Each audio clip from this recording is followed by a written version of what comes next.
I got my Tate shirt on, so that means we're talking about American Horror Story.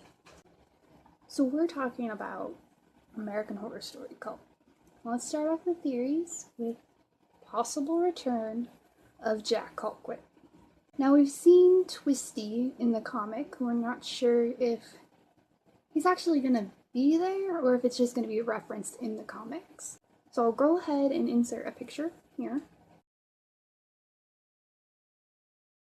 Now with that reference, we do have Freak Show character, but he did say character, so I'm going to go on the plural. I know he's a bit of a semantic person, and I am too.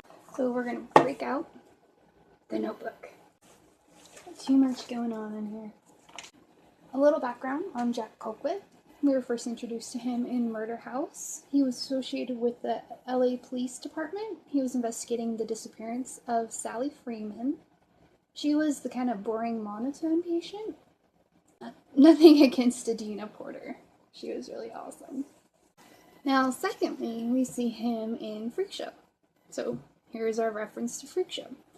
And we're introduced to him when he's investigating the disappearance of the detective that Jimmy Darling actually killed.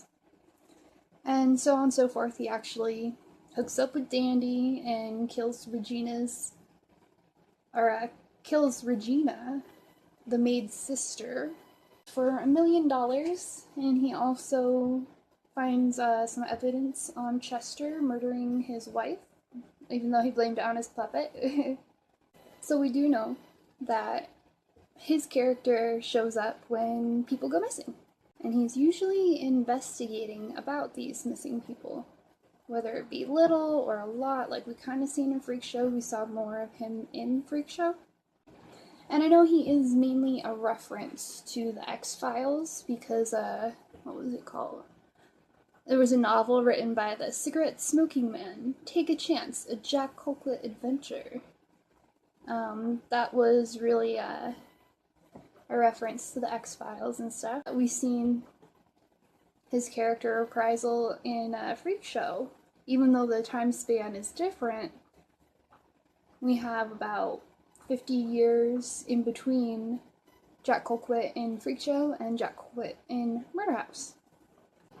Granted, it could be the same person. Personally, I think the X-Files reference, he could be like a time traveler, that sci-fi feel going on, but we are a horror show, so I'm gonna put that on the side track over here, but I'm still liking that idea. I kind of lost my train of thought. But we know he could have moved from Florida all the way to California and started his family there, so that's where we could get a reference in LA.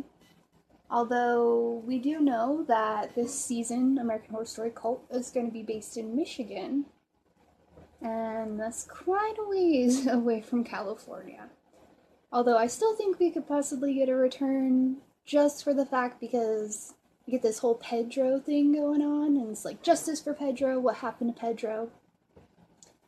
Maybe he went missing, maybe they don't even know what happened to Pedro. Maybe not at first. Maybe that's where we can get a reappearance, the return of Jack Colquitt, honestly. I think it would allude to a really good character crossover for another season, and it wouldn't be too complicated, honestly. With other Freak Show characters, it would be very complicated. I know I kind of have the theory about Bet and Dot's children, although that's a little far-fetched. One of the other survivors of Freak Show was